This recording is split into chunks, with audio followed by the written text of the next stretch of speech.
On that frigid winter day in 2016, I stepped out of my car into the gray afternoon. The destination was the deserted Rustville village, a place lost in time and wrapped in tales. Rustville was a treasure trove of stories and mysteries, making it the perfect spot for an adventure. The chilly air clashed with the fiery sunset, casting long shadows over the village. These elongated shadows created an atmosphere of anticipation, as if something extraordinary was about to unfold. I have always been fascinated by ghost towns, and Rustville, with its mythical charm, had a unique allure. Despite my usual skepticism, the legends of the mythical creature known as the Rustville spectre had always intrigued me, prompting me to leave the comfort of my warm apartment for an exploratory stroll through the remnants of the past. As I walked among the old, crumbling structures, the crunch of my boots on the gravel echoed in the quiet village. The air carried a faint scent of sulfur, and the stillness was occasionally interrupted by the sounds of the wilderness. Signs of the legendary spectre were all around, yet concrete evidence remained elusive. I tightened my coat as goosebumps spread across my skin, and I made my way toward the iconic Rustville mansion. Moving through the village, I felt like I had stepped into a bygone era. The fading light made it increasingly challenging to discern the old shackles, ruined houses, and the blacksmith shop. The closer I got to the mansion, the quieter it became, an eerie silence that seemed unnatural, as if nature itself was holding its breath.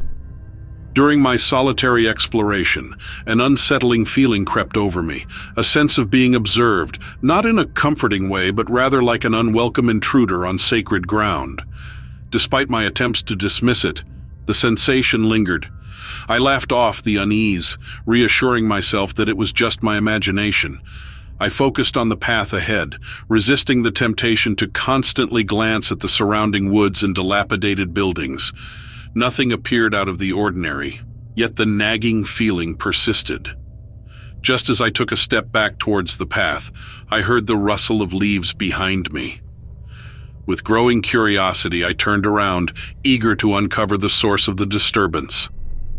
The prospect of experiencing something extraordinary fueled my determination to discover the unknown. Little did I know that this evening stroll would lead to the most bizarre encounter of my life. My breath fogged up in front of me as the temperature plummeted, creating an ethereal atmosphere. However, it wasn't the cold that froze me in place, it was the horrifying sight before me. A grotesque figure emerged, sporting an elongated horse-like face on a scaly body more reptilian than mammalian. The most dreadful aspect was the pair of bat-like wings sprouting from its back, casting an ominous shadow. The once silent village echoed with a spine-chilling screech as the creature took flight, dispersing leaves and dirt with its powerful wings. It was a nightmarish chimera, a terrifying blend of bat, lizard, and horse. My heart pounded as I watched the creature known as the Rustville spectre soar over the old mansion. Overwhelmed by terror and awe, I stumbled backward, seeking refuge in an abandoned carriage house. I hid behind its old walls as the creature's wings flapped in the night, eventually fading away. When I finally emerged from my hiding place, the deserted village was still, offering little evidence of the bizarre encounter. Replaying the scene in my mind, I struggled to comprehend the reality of what I had witnessed. Despite the fear urging me to leave, a peculiar reluctance gripped me as I glanced back at the mansion. A mix of disbelief and shock left me questioning the past half hour, yet I could not deny it. I had witnessed the Rustville spectre. As I penned down this encounter, a cold dread lingers in my core. Despite the unsettling experience, I remain determined to return tomorrow, perhaps under the protective light of day. I refuse to let fear hinder my quest for exploration and thrills. Only time will reveal whether my intuition was accurate or if it was merely a fanciful notion.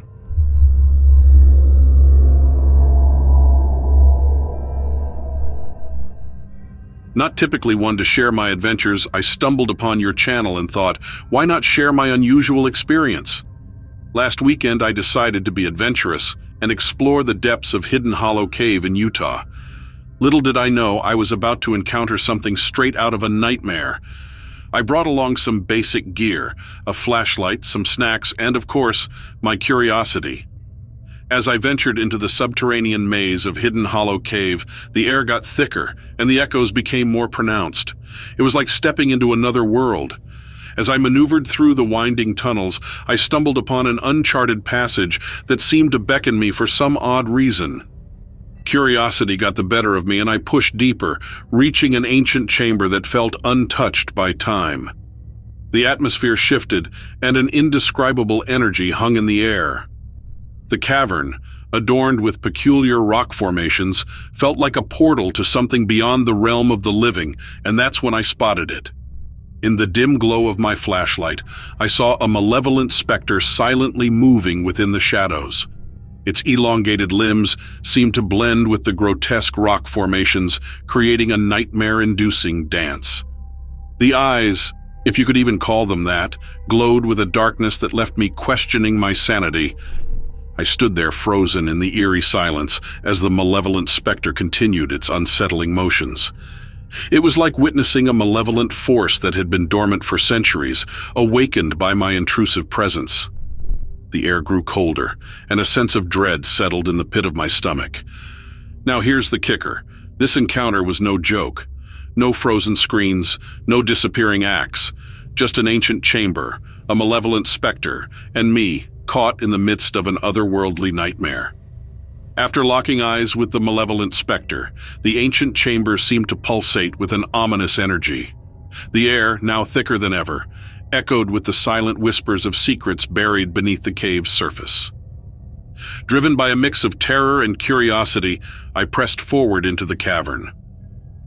The malevolent spectre continued its eerie movements, the grotesque performance of shadows casting a spell that held me captive. It was like a ritual from some dark folklore, a spectacle that defied the laws of nature. As I cautiously moved closer, the cavern revealed ancient carvings on the walls. Symbols, cryptic and unsettling, adorned the rocky canvas, telling a story that echoed the malevolence of the creature. It was as if the walls themselves bore witness to the malevolent force that had claimed this subterranean domain. The specter's elongated limbs twisted and turned, a malevolent ballet that seemed to draw power from the ancient symbols. The cavern responded to the creature's presence, the very ground trembling with an unseen force. It was a cosmic spectacle, a performance that blurred the lines between the living and the malevolent. In the heart of Hidden Hollow Cave, I found myself immersed in a macabre spectacle. The symbols on the walls glowed faintly, adding an ethereal dimension to the malevolent performance. It was a silent communion, a connection between the specter and the ancient forces that permeated the subterranean realm. Just as the malevolence reached its peak, the performance took an unexpected turn. The symbols on the cave walls erupted with a blinding intensity, casting bizarre patterns across the chamber. It was as if the very fabric of reality had been momentarily torn, revealing glimpses of a realm beyond human understanding. The air hummed with an otherworldly energy as the spectacle concluded. The malevolent spectre, aware of my presence, fixed its gaze upon me with eyes that seemed to devour my very soul. The symbols on the walls dimmed, and the cavern returned to an eerie silence. Retracing my steps through the labyrinthine tunnels, the echoes of the malevolent performance lingered. The symbols on the cave walls seemed to whisper ancient curses and cosmic horrors, leaving me haunted by the realization that Hidden Hollow Cave housed secrets darker than I could fathom. As I retreated through the winding tunnels, the echoes of the malevolent performance lingered, trailing me like a ghostly reminder of the abyss I had witnessed. The symbols on the cave walls continued their eerie whispers, weaving tales of ancient curses and cosmic horrors that clung to the very fabric of Hidden Hollow Cave. The further I ventured from the malevolent spectacle, the more the weight of its secrets pressed upon me. The cavern's shadows seemed to stretch and contort, casting a spectral dance that played tricks on my imagination. Hidden Hollow Cave, once a mere geological wonder, now felt like a gateway to an underworld of malevolence. The exit from the subterranean depths brought little solace. The haunting whispers of the symbols and the malevolent energy lingered, leaving me with a chilling realization. I had merely scratched the surface of Hidden Hollow Cave's cryptic mysteries.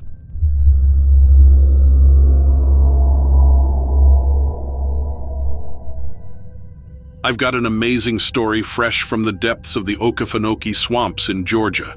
I'm knee-deep in research, wading through the murky waters and sweating like crazy under the scorching sun. My mission? To study how reptiles adapt to their environment. Little did I know I was about to stumble upon something beyond incredible. The sun was blazing, trying its best to turn me into a human lobster when I stumbled upon an entrance that seemed completely out of place in the swamp. It was a hidden tunnel leading to what looked like a whole new world beneath the surface. My inner adventurer was shouting, "Go for it, brave explorer!" Curiosity took over and I stepped into the dark tunnel.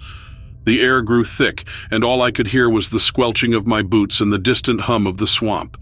The tunnel twisted and turned like a snake on a sugar rush, and just when I thought I was lost, it opened up into a huge underground chamber. But this wasn't just any old cave with bats and rocks. No way. It was like stumbling upon an ancient city, but for reptiles. There were remains of buildings, carvings on the walls, all suggesting a civilization that existed way before people started drinking kombucha. I couldn't believe my eyes. This discovery wasn't just about reptile adaptations anymore. It was about uncovering the mystery of a hidden city. As I looked around in amazement, a figure appeared in the shadows. Not scary or dramatic, just a reptile-like creature, watching me as if I had walked into its living room. Who were these creatures? What was this place? 1,000 questions raced through my mind, but one thing was certain. The Okefenokee swamps had just become the hottest spot for mysterious creatures. Now brace yourself because it gets even stranger from here. After entering that tunnel, things took a dark turn, both literally and figuratively. The air grew heavy, and the swamp's usual sounds disappeared into an eerie silence. The tunnel twisted like crazy, and before I knew it, I was in a huge chamber. But here's the twist. I wasn't face to face with some human-like reptile. It was more subtle, and honestly, it gave me the shivers. Strange symbols covered the walls, not random graffiti, but something ancient and puzzling. I squinted and could make out shapes resembling reptiles, scales, tails, and other strange things. But was it real, or just my mind playing tricks on me? I hoped it was the latter. There were no friendly guides, no welcoming parties, just the unsettling feeling of being watched. The chamber wasn't like any archaeological site I'd seen before. It felt personal, almost uncomfortable. It hinted at a reptilian presence, but not the kind you see in movies. It was like a puzzle, whispering secrets of a hidden civilization. Every turn in the tunnels revealed more mysterious clues, strange nests, odd markings on the floor, and echoes hinting at hidden life. Was it a reptilian hideout or just a bunch of weird things in the swamp? It was hard to tell, and certainty melted into uncertainty. The deeper I went, the more confusing things became. Signs pointed to reptiles, but it wasn't a clear revelation. It was more like a dance of symbols, suggesting rather than telling. The chamber, filled with strange markings, left me feeling puzzled. Was it a reptile's home or just a weird part of the swamp? There were no definite answers, just the lingering mystery of Okefenokee's underground puzzle. As I emerged from the depths, I couldn't shake the feeling that some secrets are best left alone. Sometimes mysteries are more beautiful than answers, and I count myself lucky to have witnessed something as strange and wonderful as this.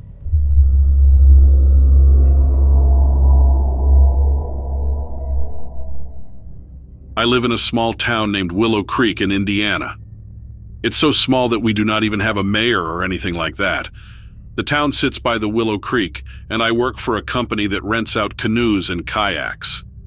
During the summer, we get quite a bit of business, but things slow down a lot when fall arrives. We close except for weekends, so I have plenty of free time. I like to take my 2 dogs, Max and Luna, hiking along the river. The woods on both sides of the river are thick, and in some places the water can be shallow, especially in the fall when there's not much rain. Sometimes, instead of hiking through the woods, we'll wade along in the river. My dogs love it, especially Luna the lab mix, since she's a real water dog. They enjoy sniffing around and exploring quietly while we're out there. But one day, as we were walking in the river, both dogs started barking like crazy and pulling me toward the riverbank. It was unusual because they hardly ever act like that, not even if there's a squirrel around. I was curious, so I let them lead me to shore to see what they were so worked up about. The riverbank was sandy and rocky, almost like a little beach before the trees began. At first, I did not see anything out of the ordinary, but then I noticed tracks in the sand. They looked like human footprints, but much bigger, as if they belonged to a giant. No basketball player's feet could be that huge. I wondered if it was some sort of prank, but it seemed like a lot of effort for something that wouldn't last long in the shifting sand. Then I spotted a pile of animal bones nearby, stacked up in a way that no animal would do. It seemed deliberate, like someone or something with hands had arranged them. Some flesh still clung to the bones, suggesting they had been recently eaten. I couldn't tell what kind of animal the bones belonged to, maybe raccoons or something similar. Next to the bones, there were branches and leaves piled up like a makeshift bed. It was large enough for something much bigger than a person. The area smelled strange, like a mix of human and wet dog with a hint of urine. My dogs had calmed down, which made me think whatever had been there had moved on. The next time we went out a few days later, the dogs acted the same way, leading me to the same spot on the riverbank. This time I saw the tracks again, along with the pile of bones and the makeshift bed. I decided to stay away from the area after that, not wanting to disturb whatever was living there. I went back alone the next day to observe from a distance. I didn't see anything unusual, but I heard a strange noise that sounded like someone yelling without words. It went on for a while, making me think maybe I was intruding on its territory, so I left, not wanting to cause any trouble. After that, I decided to stay away for good. Whatever was living there wasn't bothering anyone, so I figured it was best to let it be. I kept taking my dogs out for walks along the river, but made sure to stay on the other side, where they didn't seem bothered. As the weather got colder, I thought maybe whatever it was had moved on. But one day, as I passed by the spot across the river, I heard the same yell again. This time, it felt like it was directed at me, so I stopped and watched as something emerged from the woods. It looked like a huge, hairy man, or maybe a person in a bear costume, but its face was more like a gorilla's. It stood upright, unlike a gorilla, and waved at me with a large, paw-like hand. It felt like a silent thank you for leaving it alone. Since then, I've kept my distance, and I haven't told anyone else about it except you.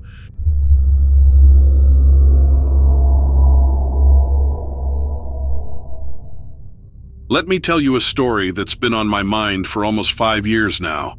I live in a small town called Meadowbrook, where everyone knows each other and likes to chat, so I'd rather keep my name to myself. I hope that's okay with you. I turned 16 during the summer of 2017 and finally got my driver's license. Now, Meadowbrook isn't exactly a bustling hub of excitement. There's not much to do and nowhere special to go, but having my license meant I could at least escape the farm every now and then. Usually I'd pick up my friends and we'd drive around the dirt roads until the gas tank was nearly empty or our parents called us home. Life in Meadowbrook might not be thrilling, but it's safe. That's why I ended up in the strange situation I'm about to tell you about. One morning I was cruising around like usual, waiting for my friends to answer their phones. It was close to the 4th of July, and I thought it'd be fun to buy some fireworks and set them off by the lake. But my friends seemed to be sleeping in, ignoring my texts. I didn't want to be stuck at home, and my dad was busy with a new irrigation system on the farm, and if I showed my face, he'd put me to work. So I decided to go for a solo drive. I took some unfamiliar country roads, curious to see what I might find. I knew Meadowbrook well, but there were hidden farms and landmarks waiting to be discovered. Then I stumbled upon something unexpected. As I crested a hill south of town, I saw the most amazing farm I'd ever laid eyes on. It wasn't modern at all. There were no tractors or machinery in sight. It looked like a scene from an old-time painting. Perched atop the hill was a large white house with a wraparound porch. Beside it stood a massive red barn. Chickens roamed the yard, pecking at the ground, and there was a neat garden in the front lawn. I did not notice the elderly woman in the yard until I was right upon the place, and by then, it was too late to turn around.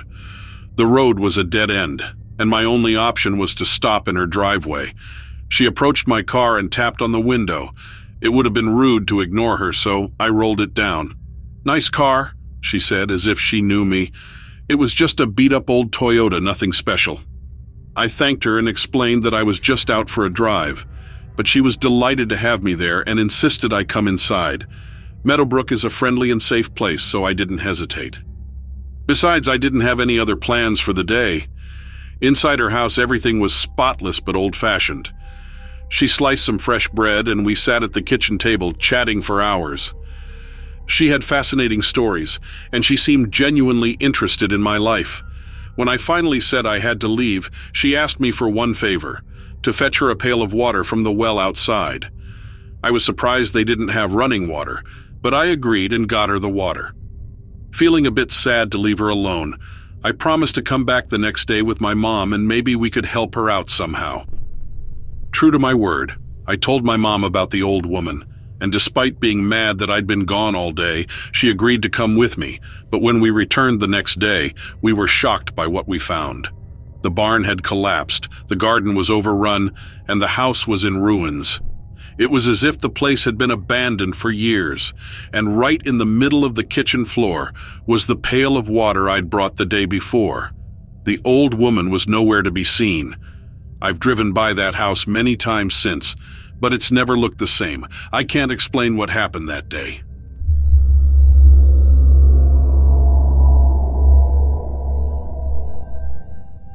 During my teenage years, my family and I lived in a tiny town nestled in the heart of Idaho, not too far from the Mountain Home Air Force Base. Our humble abode was situated on the southern side of town, with vast BLM land stretching across the street from our residence, and a landfill not too distant, just up the road. My siblings and I spent countless hours exploring the hills in the vicinity. One interesting activity we engaged in was trailing the sheep herders who frequented the hills to the south. One peculiar night, as my mom returned from a grocery shopping excursion, I heard her call out to me from the driveway. The tone in her voice was unusual, and I couldn't help but wonder what had her so concerned. It wasn't the typical call for help with groceries. There was something more significant at play. My initial thought was that she had spotted a coyote, a common nuisance in our area lately. I hurried outside and she pointed to an object hovering just south and east of us, positioned over the landfill. She asked, "Can you identify what on earth that is?" Now, I was well acquainted with various aircraft. Since I was a toddler, I had attended air shows with my grandfather, and my dad worked as a machinist in the aerospace industry. This mysterious object emitted a noise akin to a distant, loud vacuum cleaner, not the typical sound of a helicopter hovering at that range. Having grown up around airplanes, both civilian and military, I could tell it wasn't any conventional aircraft. It seemed about the size of a school bus, its shape elusive, but likely triangular. Adding to the mystery, it emitted an unusual glow, a muted green pulsating in waves, reminiscent of ripples caused by a stone disturbing a pond's surface. Stationary in the night sky, it cast its enigmatic glow onto something below. After a few minutes of observation, it began moving at a slow pace. The noise escalated slightly, but not proportionate to its size and speed. Following the road to the north near our home, it disappeared from our view as it passed the little hill at the end of our street. Eager to maintain visual contact, we circled around the east side of our house. We witnessed it tracing the road about 50, 60 feet above the ground, still maintaining an unexpectedly low noise level. Suddenly, in the blink of an eye, the light transitioned from being down the road to hovering above the lights illuminating the distant ski runs across the valley. A distance of over 35 miles, the surprising part was the instantaneous acceleration with absolute silence. It traversed the entire distance and leaving us in awe. Hovering briefly over the ski area, it then shot straight up at the same incredible speed and disappearing into the starry night sky above the mountain. As it ascended, the glow diminished, transforming into a vivid green that intensified. It resembled a firework frozen in time, ascending faster and higher than any firework I'd ever witnessed. The next morning, I shared the astonishing encounter with kids from the end of our row of houses on the bus. Regrettably, they mocked me, making me the subject of jokes for the following day or so. As a somewhat nerdy and socially isolated kid, I brushed off their ridicule. Almost a year later, after I had gained some social footing and befriended one of those kids, he confided in me. His family, including himself, had witnessed the same phenomenon that night. However, he felt too embarrassed to admit it back then, given the reactions on the bus.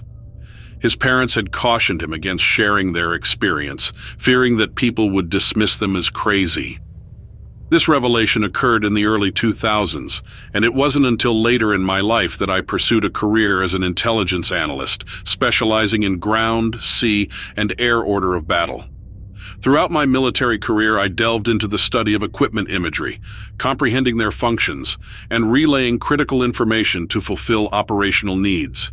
Despite my expertise, I must emphasize that nothing I encountered in my professional life resembled the extraordinary movements of that mysterious object.